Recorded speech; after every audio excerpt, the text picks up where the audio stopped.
Good morning students. बेटा आज हम मानव में गुणसूत्रीय विकृति का नेक्स्ट लेक्चर डिस्कस करेंगे। ठीक है, डिस्कस करेंगे लेक्चर नंबर L8। ठीक है बेटा, और हमने इससे पहले वाले जो लेक्चर था L7 उसमें हीमोफीलिया के बारे में डिस्कस किया था। आज हम डिस्कस करेंगे वर्णांधता के बारे में, कलर ब्लाइंडनेस के बारे में। किसके बारे में? कलर ब्लाइंडनेस के बारे में। तो देखो बेटा, कलर ब्लाइंडनेस होती क्या है? पहले सबसे पहले ये आती है कि कलर ब्लाइंडनेस होती क्या है।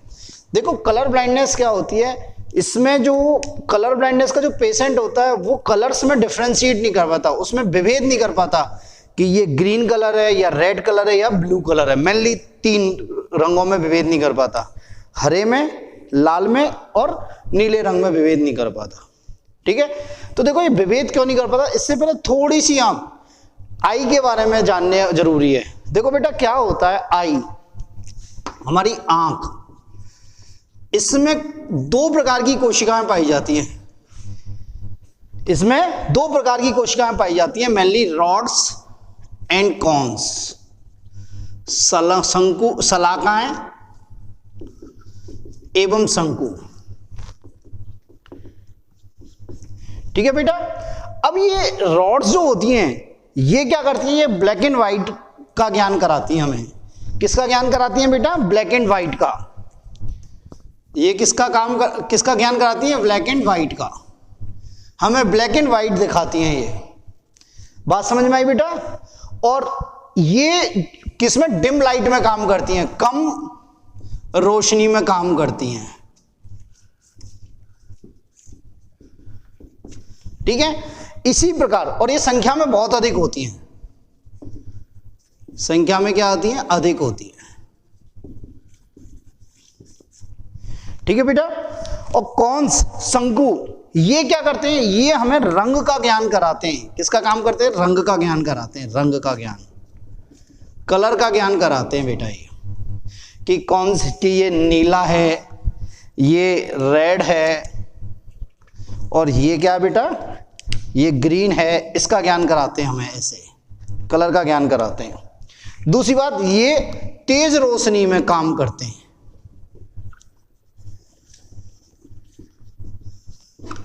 क्या करते हैं बेटा? तेज रोशनी में काम करते हैं, और संख्या में क्या होते हैं? कम होते हैं। होता है क्या बेटा? देखो हम किसी कपड़े वाले के यहाँ, या मान लो कि साड़ी वाड़ी वाले के यहाँ जाते हैं कपड़े लेने, शादी के कपड़े वपड़े खरीदने जाते हैं, तो मान लो वो बैठा हुआ है और आप पहुंचे, जैसे ही वो टकाटक लाइटों को जला देता है, सबको, सारी लाइट्स को जला देता है। आप किसी मॉल में जाते हो तो वहां बहुत ज्यादा लाइट होती है। वो क्यों होती है? कि जिससे आपके शंकु अच्छे से काम करें, जिससे कि आप कलर को आराम से देख सको, आप कलर को अच्छे से आइडेंटिफाई कर सको, इसलिए ऐसा होता है। इसलिए ब्राइट लाइट होती है। बात समझे? क्योंकि जितनी तेज लाइट होगी उतने ही अधिक अच्छे तरीके से शंकु काम करेंगे। ठीक है, तो ये है कॉन्स। तो कॉन्स किसका ज्ञान कराते हैं? रंग का। ठीक है, तो देखो बेटा, हमारी आंख में रंग विभेद के लिए कई प्रकार के कॉन्स होते हैं। हमारी आंख में रंग विभेद के लिए कई प्रकार के कॉन्स होते हैं। ग्रीन, जैसे ब्लू कलर के लिए अलग कॉन्स होते हैं। ठीक है, रेड कलर के लिए अलग कॉन्स होते हैं, ग्रीन कलर के लिए अलग कॉन्स होते हैं। ग्रीन कलर के लिए कॉन्स होते हैं, इसी प्रकार क्या होते हैं? रेड कलर के लिए कॉन्स होते हैं। इस प्रकार क्या होते हैं बेटा? ये कॉन्स होते हैं। बात समझ में आई मेरी बात? यहां तक मेरी बात क्लियर होनी चाहिए कि आई के बारे में थोड़ी सी आपको नॉलेज होनी चाहिए। हालांकि इसे पूरा डिस्कस करते हैं अपन 12th में, पर ये आपका चैप्टर हटा दिया गया है। यदि टाइम मिला तो फिर भी अपन थोड़ा बहुत डिस्कस के बारे में करेंगे। तो वर्णांधता में क्या होता है? जो भी इसका रोगी होता है वो कलर में आइडेंटिफाई नहीं कर पाता, वो ये विभेद नहीं कर पाता कि ये रेड कलर है या ग्रीन कलर है या ये ब्लू कलर है। तो इसमें थोड़ी सी प्रॉब्लम आती है उसे। ठीक है, इसकी खोज किसने की थी? हॉर्नर ने की थी। किसने की थी? हॉर्नर ने। दूसरी बात ये क्या है?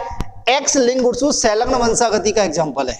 एक्स लिंग गुणसूत्र संलग्न वंशागति का एग्जांपल है, और ये अप्रभावी रोग है। क्या बेटा? अप्रभावी रोग। ये इसमें जनरली ये 3 ही कलर होते हैं जिनका ये मतलब इसका रोगी इन कलरों का आइडेंटिफिकेशन नहीं कर पाता। तो 3 प्रकार की होती है, प्रोटोनोपिया, ड्यूटेरेनोपिया और ट्राइटेनोपिया। ठीक है, देखते हैं कितने, 3 प्रकार की होती है वर्णांता कितने, 3 प्रकार की। हाँ, एक चीज और मैं बता देता हूं, चलो मैं आगे बता दूंगा वर्णांतता के प्रकार।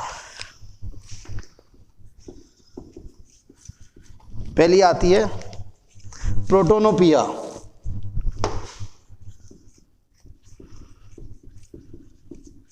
प्रोटोनोपिया ये क्या होती है, रेड कलर के लिए होती है। इसमें रेड कलर का विभेद नहीं कर पाता इंसान, रेड कलर का विभेद नहीं कर पाता, लाल रंग का विभेदन नहीं होता।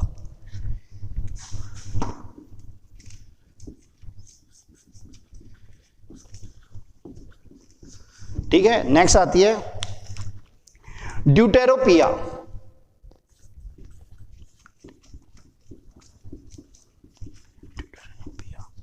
ड्यूटेरेनोपिया इसमें ग्रीन कलर का विभेद नहीं कर पाता।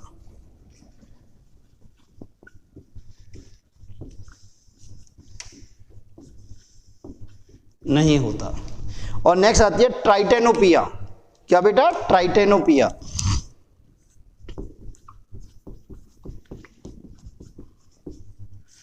इसमें ब्लू कलर का विभेद नहीं कर पाता।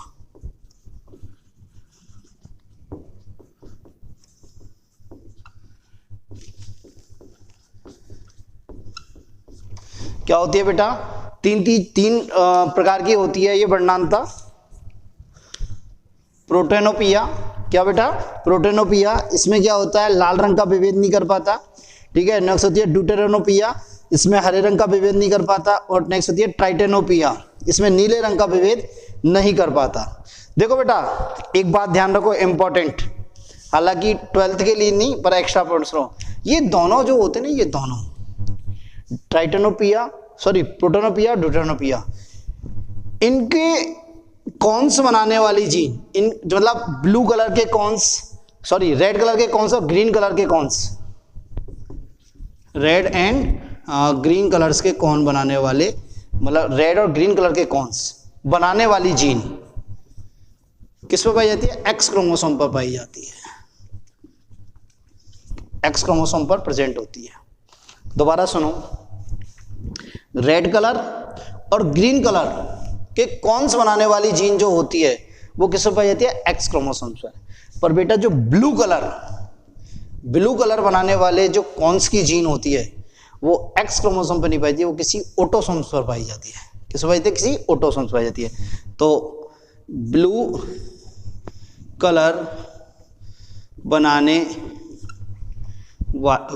कलर के cons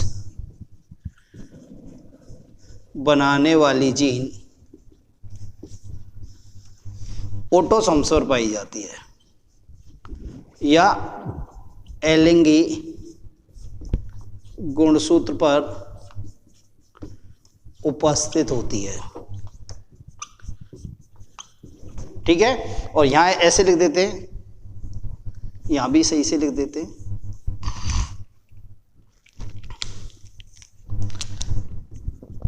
red and green colour के कॉन्स बनाने वाली जीन एक्स क्रोमोसोम पर उपस्थित होती है। बात समझ में आई? तो ये है आपकी कलर ब्लाइंडनेस। ठीक है, इसका कारण देखते हैं। देखो ये क्यों होती है, देखो बेटा क्यों होती है, इसका कारण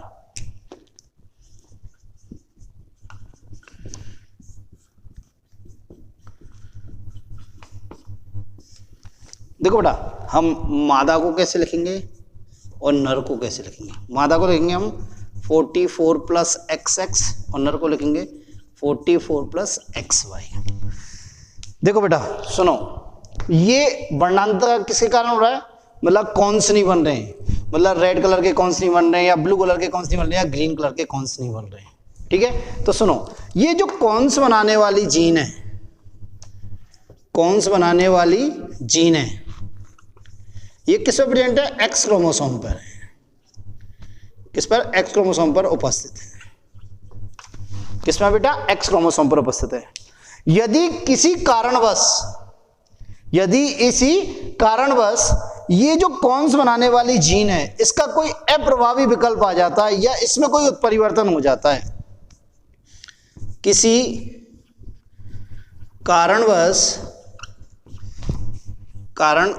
कारण से, ऐसे लिखो, किसी कारण से कॉन्स बनाने वाली जीन का अप्रभावी विकल्प आ जाता है तो कॉन्स का निर्माण नहीं होता। ऐसी स्थिति में वर्णांतता हो जाती है। अब मेरी बात सुनो, वो सेम हीमोफीलिया की तरह है भाई, ये मादा है, इसमें 2 एक्स हैं, 2 एक्स हैं।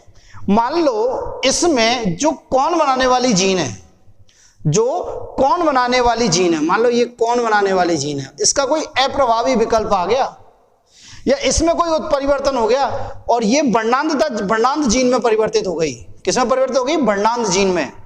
तो बेटा यही तो कौन नहीं बनेगा, यही तो कौन नहीं बनेगी, पर ये तो कौन बनाएगा ना, दूसरा एक्स क्रोमोसोम बनाएगा ना, बनाएगा नहीं बनाएगा। तो ऐसी स्थिति में ये फीमेल क्या होगी? वाहक होगी। फीमेल क्या होगी? वाहक होगी। परंतु यदि इस पे भी अप्रभावी विकल्प आ जाता है, जब दोनों एक्स क्रोमोसोम पर अप्रभावी विकल्प आ जाता है, तो इस कंडीशन में ये मादा क्या होगी? रोगी होगी। क्या होगी? रोगी होगी। बात समझ में आई? दोबारा देखो ये 44 प्लस XX फीमेल है, ठीक है बेटा।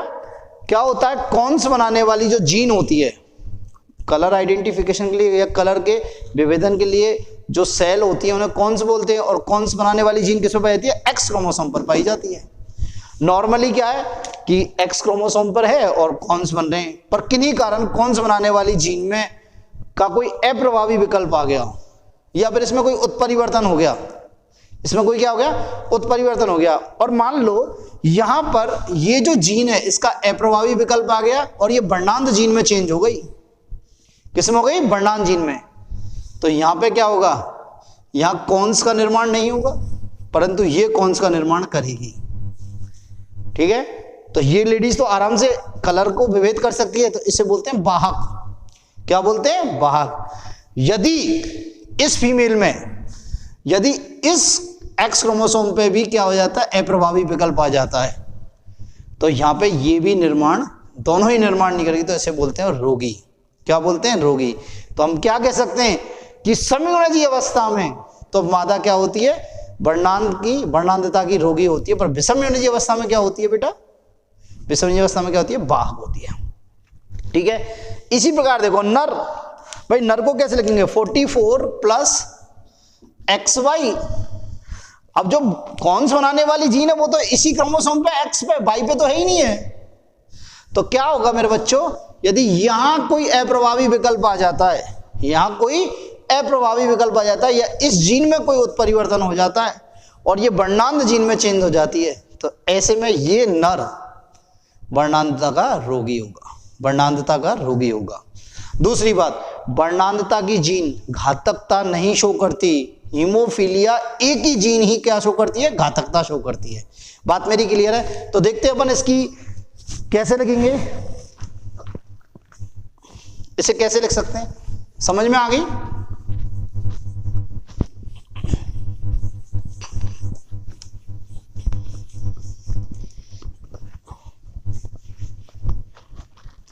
देखो बेटा इसे ऐसे लिखेंगे, XX सामान्य मादा,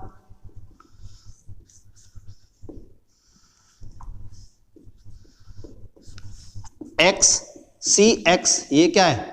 वाहक मादा। विषमयुग्मनजी है ये, क्या बेटा? विषमयुग्मनजी है।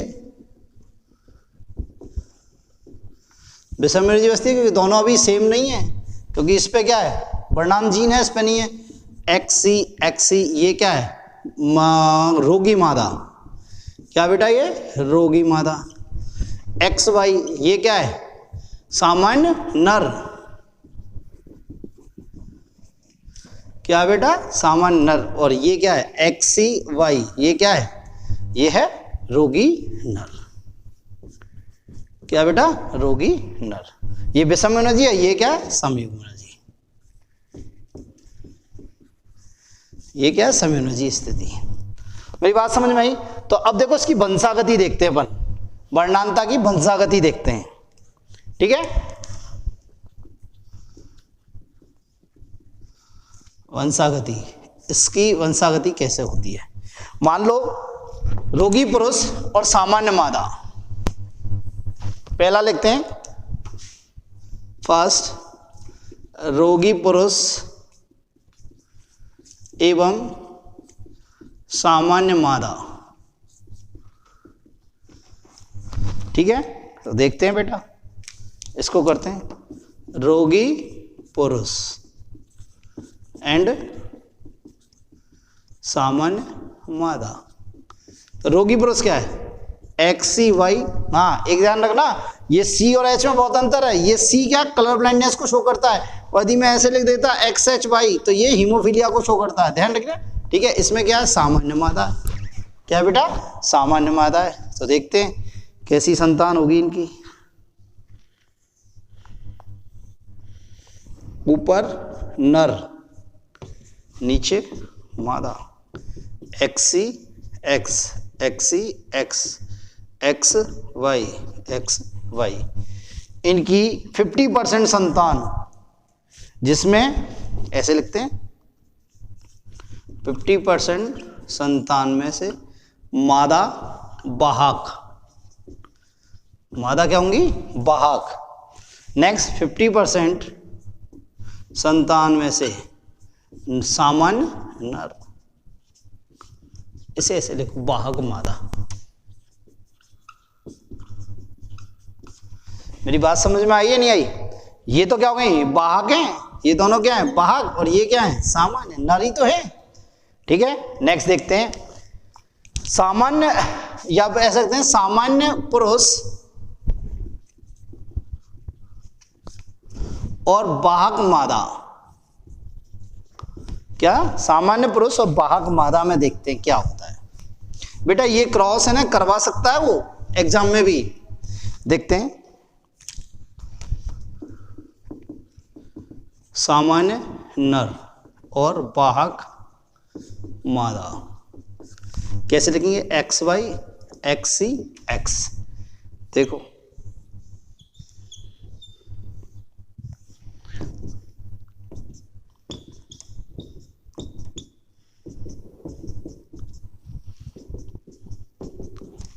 देखो बेटा, ये 25% संतान कैसी हुई इनकी, वाहक मादा।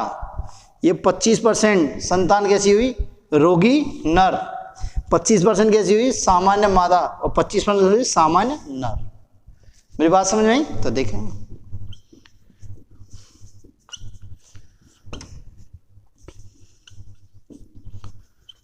वाहक मादा, रोगी नर, सामान्य मादा और सामान्य नर।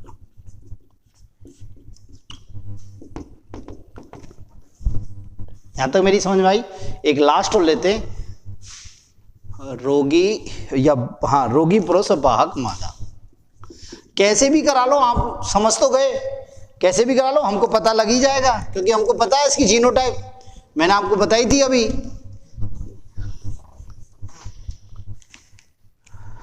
देखते हैं रोगी पुरुष इंटू वाहक मादा।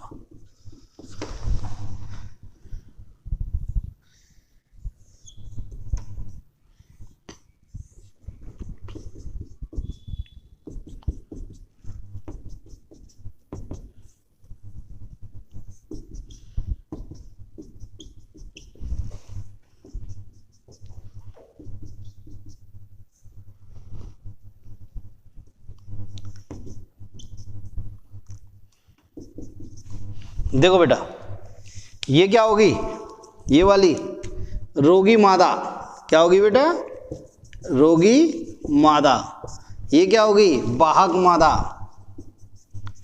क्या होगी? वाहक मादा। ये क्या होगा बेटा? रोगी नर। और ये क्या होगा? सामान्य नर। क्या होगा? सामान्य नर।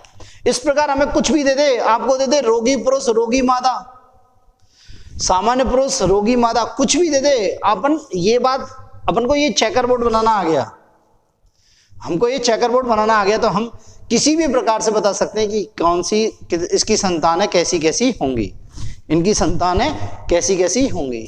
तो ये हुआ आपका वर्णांतता। क्या हुआ बेटा? वर्णांतता। नेक्स्ट आते हैं आपके फिनाइल कीटोनूरिया। क्या आता है? फिनाइल कीटोनूरिया, वो भी आपके कोर्स में दे रखा है। देखते हैं फिनाइल कीटोनूरिया। ठीक है बेटा, देखो फिनाइल कीटोनूरिया क्या होता है। देखो बेटा, फिनाइल कीटोनूरिया अलिंगी गुणसूत्र अप्रभावी एवं उपापचयी असामान्यता है।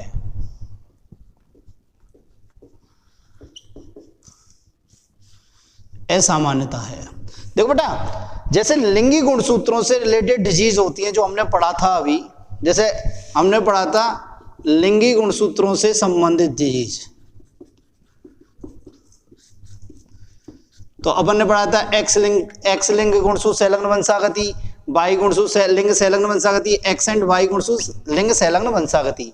इसी प्रकार अलिंगी गुणसूत्रों से संबंधित भी, अलिंगी गुणसूत्रों से संबंधित भी असामान्यताएं होती हैं, और उन्हें दो कैटेगरी में डिवाइड किया गया है, अप्रभावी और प्रभावी।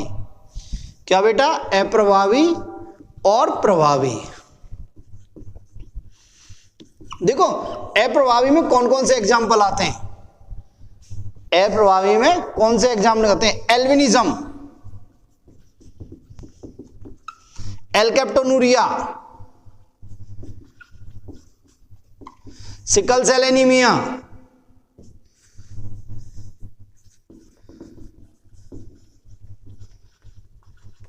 Thalassaemia, cystic fibrosis. क्या बेटा? Cystic fibrosis, phenyl ketonuria,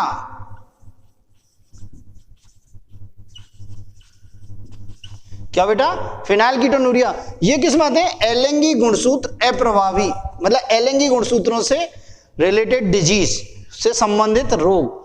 albinism में क्या हो जाता है? देखो मैंने आप, एल्बिनिज्म में क्या होता है, जो हमारी स्किन का कलर है, ये क्या होता है? मेलानिन पिगमेंट के कारण होता है। किसके कारण होता है? मेलानिन पिगमेंट के कारण। कई बार क्या होता है कि मेलानिन पिगमेंट बन ही नहीं पाता, इससे क्या होता है? शरीर का पूरा रंग सफेद हो जाता है, जिसे कहते हैं सूरजमुखी, कहते हैं ना अपन, इसका कलर बिल्कुल सफेद होता है, सूरजमुखी कहते हैं, वो होता है। एल्केप्टोनूरिया मैंने बताया था, जैसे ही मूत्र हवा के संपर्क में आता है, वो कैसा हो जाता है? काला पड़ जाता है, तो उसे मैंने बताया ब्लैक यूरिन डिजीज भी कहते हैं। नहीं था sickle cell anaemia, sickle cell anaemia भी बताएंगे हम, कि जो आरबीसी का आकार है, आरबीसी का जो आकार है वो कैसा होता है? उभयपतल। वो कैसा हो जाता है? हसिया आकार का हो जाता है। कैसा हो जाता है बेटा? हसिया आकार का हो जाता है। थैलेसीमिया भी एक तरह का एनीमिया ही है।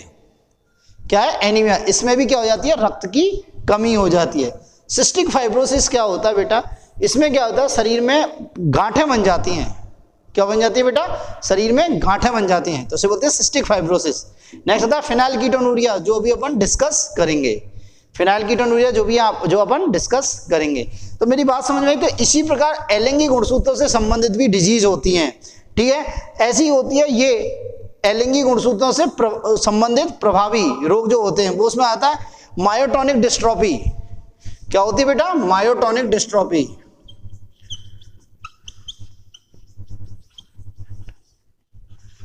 क्या हो जाती है बेटा? Myotonic dystrophy. इसमें क्या होती है कि जो हमारी मसल्स की जो टोन है, मसल्स की टोन है, वो क्या होती है? चेंज हो जाती है। क्या हो जाती है? चेंज हो जाती है। ठीक है, तो अपन ये पढ़ रहे हैं फिनाइल कीटोनूरिया। तो ये क्या है? एलिंगी गुणसूत्र अप्रभावी एवं उपापचयी असामान्यता है। देखो बेटा होता क्या है, सामान्यतः क्या होता है हमारे शरीर में जब प्रोटीन का पाचन होता है, क्या होता है? प्रोटीन का पाचन, तो बहुत सारे अमीनो एसिड्स बनते हैं। क्या होता है? प्रोटीन टूटती है, प्रोटीन पॉलीपेप्टाइड चेन बोलती है, polypeptide chain, dipeptide, tripeptide, tetrapeptide टूटते हैं, फिर वो अमीनो एसिड टूटते हैं। तो वो अमीनो एसिड्स बाद में क्या होते हैं, चेंज होते हैं, वो बहुत सारे एंजाइमों के द्वारा क्या होते हैं, चेंज होते हैं, और वो चेंज होकर फिर अलग बहुत सारे बायोकेमिकल सब्सटेंस बनाते हैं, बहुत सारे जैव रसायन, एंजाइम, हार्मोन के निर्माण में पार्टिसिपेट करते हैं। तो इसी प्रकार क्या होता है फिनाइल कीटोन्यूरिया में, क्या होता है कि जब प्रोटीन का पाचन होता है तो फिनाइल एलानिन, क्या बेटा, फिनाइल एलानिन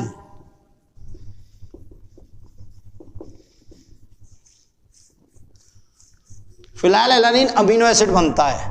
क्या बनता है बेटा, फिनाइल एलानिन क्या बनता है, अमीनो एसिड बनता है। और ये फिनाइल एलानिन अमीनो एसिड क्या होता है, फिनाइल एलानिन हाइड्रोक्सिलेज एंजाइम की उपस्थिति में किस में बदल जाता है, टायरोसिन में।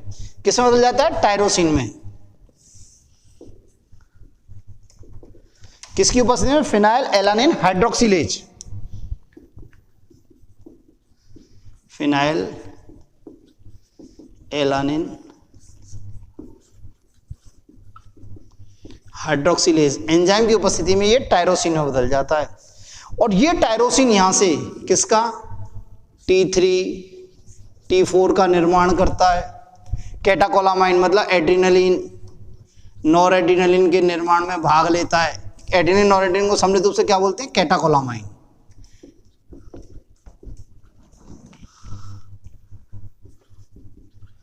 कैटाकोलामाइंस के निर्माण में भाग लेता है। मेरी बात समझ में आई, दोबारा सुनो। देखो जब क्या होता है, चलो ऐसे लिख ही देता हूं, आहार प्रोटीन, क्या बेटा, आहार प्रोटीन और ऊतक प्रोटीन या टिश्यू प्रोटीन,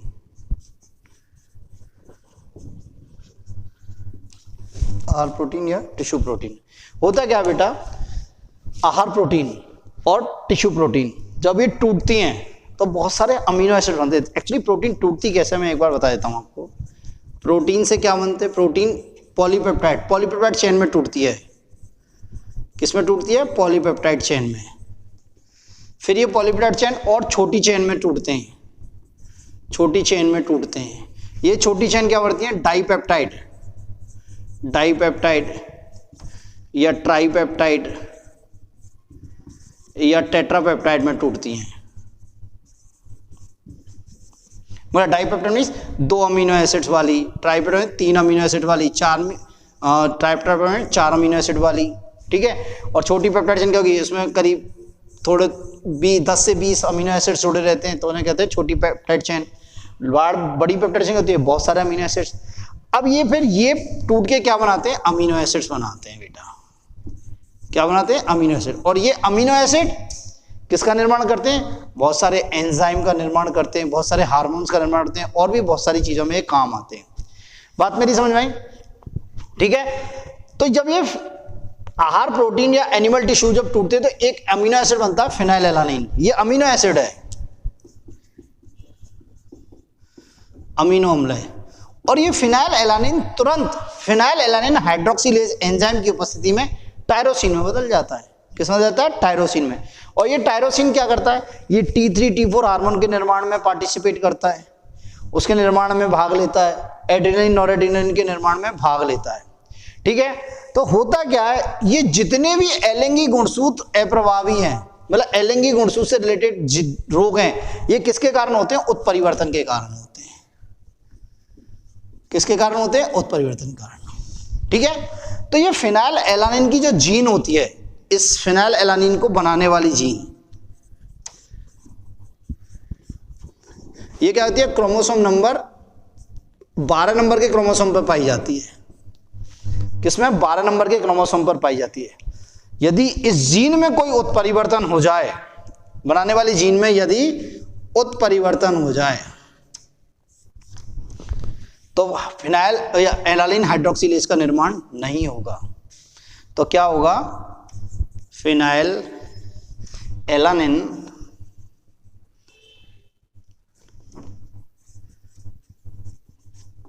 हाइड्रोक्सिलेज का निर्माण रुक जाएगा।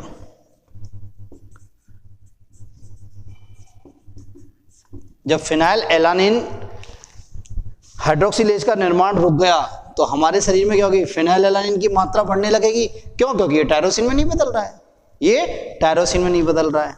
जब ये टायरोसिन में नहीं बदल रहा है तो ये फिनाइलएलानिन की मात्रा रक्त में बढ़ने लगेगी, और रक्त में बढ़ेगी तो ये क्या होगी, हमारे मस्तिष्क में, क्या बेटा, हमारे ब्रेन में जमा होगा, ये हमारे ब्रेन में इसका जमाव होगा, हमारे जोड़ों में इसका जमाव होगा, जोड़ों पर इसका जमाव होगा,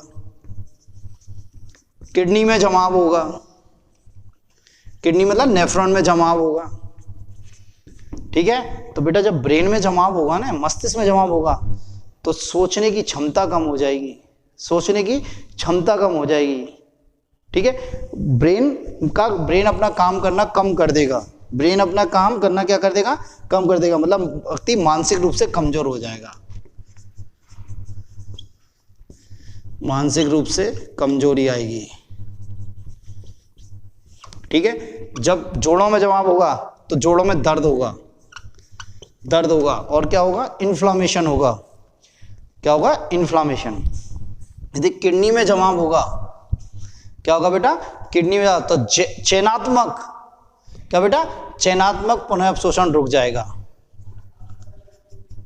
चयनात्मक पुनः अवशोषण कम हो जाएगा, और जब चयनात्मक पुनः अवशोषण कम हो गया तो आवश्यक पदार्थ यूरिन में बाहर निकलने लगेंगे, तो आवश्यक पदार्थ यूरिन में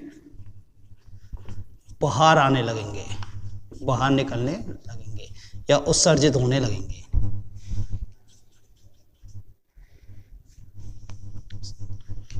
या उत्सर्जन होंगे, उत्सर्जन होगा। बात समझे? तो ये है फिनाइलकीटोनूरिया। क्या है बेटा, ये फिनाइलकीटोनूरिया। दोबारा सुन लो मेरी बात। जैसे लिंगी गुणसूत्रों से संबंधित रोग होते हैं, ऐसी अलिंगी गुणसूत्रों से संबंधित भी रोग होते हैं। दो प्रकार के होते हैं, अप्रभावी और प्रभावी। अप्रभावी में मैंने आपको एग्जाम्पल लगाया, जैसे sickle cell anaemia, phenylketonuria, thalassaemia, sickle cell anaemia, ठीक है, सिस्टिक फाइब्रोसिस, एलकेप्टोनूरिया। ये जितने भी रोग होते हैं ये अलिंगी गुणसूत्रों से संबंधित रोग होते हैं, और ये उत्परिवर्तन के कारण होते हैं। क्या होते हैं? उत्परिवर्तन के कारण। ऐसे एक अलिंगी गुणसूत्रों से संबंधित प्रभावी रोग भी होता है, मतलब प्रभावी के कारण होता है, और वो कौन सा होता है? मायोटोनिया। क्या होती है? Myotonic dystrophy. क्या होती है? Myotonic dystrophy. अब मेरी बात सुनो, उसे छोड़ो, अपन यहाँ देखते हैं फिनाइलकीटोनूरिया में क्या होता है बेटा। जब हमारे शरीर में प्रोटीन का जब पाचन होता है तो बहुत सारे अमीनो एसिड बनते हैं, तो एक ऐसा अमीनो एसिड बनता है फिनाइलएलानिन। क्या बनता है? फिनाइलएलानिन। और ये फिनाइलएलानिन तुरंत फिनाइलएलानिन हाइड्रोक्सिलेज की उपस्थिति में किस में बदल देता है? टायरोसिन में। ये भी क्या है? अमीनो एसिड है। और ये अमीनो एसिड T3 और T4 मतलब थायरोक्सिन के निर्माण में भाग लेता है, थायराइड ग्रंथि के हार्मोन में। और क्या? एड्रेनलिन और नोड्रेनलिन के हार्मोन में भाग लेता है, निर्माण में भाग लेता है। ये किससे? थायराइड ग्रंथि से स्रावित होते हैं। और ये कहां से होते हैं? एड्रिनल मेडुला से। बात समझ में आई? अब होता क्या है बेटा, ये फिनाइलएलानिन हाइड्रोक्सिलेज बनाने वाली जीन है जो गुणसूत्र नंबर 12 पे उपस्थित होती है। यदि इस जीन में या इस फिनाइलएलानिन हाइड्रोक्सिलेज बनाने वाली जीन में यदि उत्परिवर्तन हो जाए, क्या हो जाए बेटा? उत्परिवर्तन हो जाए, तो क्या हो गई? ये फिनाइलएलानिन हाइड्रोक्सिलेज नहीं बनेगा। जब नहीं बनेगा तो फिनाइलएलानिन किस में कन्वर्ट नहीं होगा? टायरोसिन में। और फिनाइलएलानिन की मात्रा हमारे रक्त में बढ़ेगी, रक्त में बढ़ेगी तो ये क्या होगी? इसका जमाव ब्रेन में होगा, फिनाइलएलानिन का जमाव ब्रेन में होगा तो मानसिक रूप से आदमी कमजोर हो जाएगा। जॉइंटों पे होगा, जोड़ों पे, तो क्या होगा? जोड़ों में जलन, दर्द होगा, इन्फ्लामेशन होगा, अर्थराइटिस होगा, ठीक है। और किडनी पे मतलब नेफ्रॉन पे जमा हो जाता है। जब नेफ्रॉन पे जमा होगा तो चयनात्मक पुनःअवशोषण कम हो जाएगा। और चयनात्मक पुनःअवशोषण जब कम हो गया तो क्या होगा? शरीर से आवश्यक पदार्थ मूत्र के साथ उत्सर्जित होने लगेंगे, तो आदमी कैसा होता चला जाएगा? कमजोर होता चला जाएगा। क्या होता चला जाएगा? कमजोर होता चला जाएगा। मेरी बात समझ में आई? ठीक है। नेक्स्ट आता है सिकल सेल एनीमिया। बेटा वो 3 बार अपन बता चुके हैं, तो यहाँ पे आपका चैप्टर खत्म होता है, यहाँ आपकी जेनेटिक्स खत्म हो जाती है, एज पर RBSc। ठीक है, तो आज इतना ही। थैंक यू बेटा। बाकी का नेक्स्ट लेक्चर कल स्टार्ट करेंगे।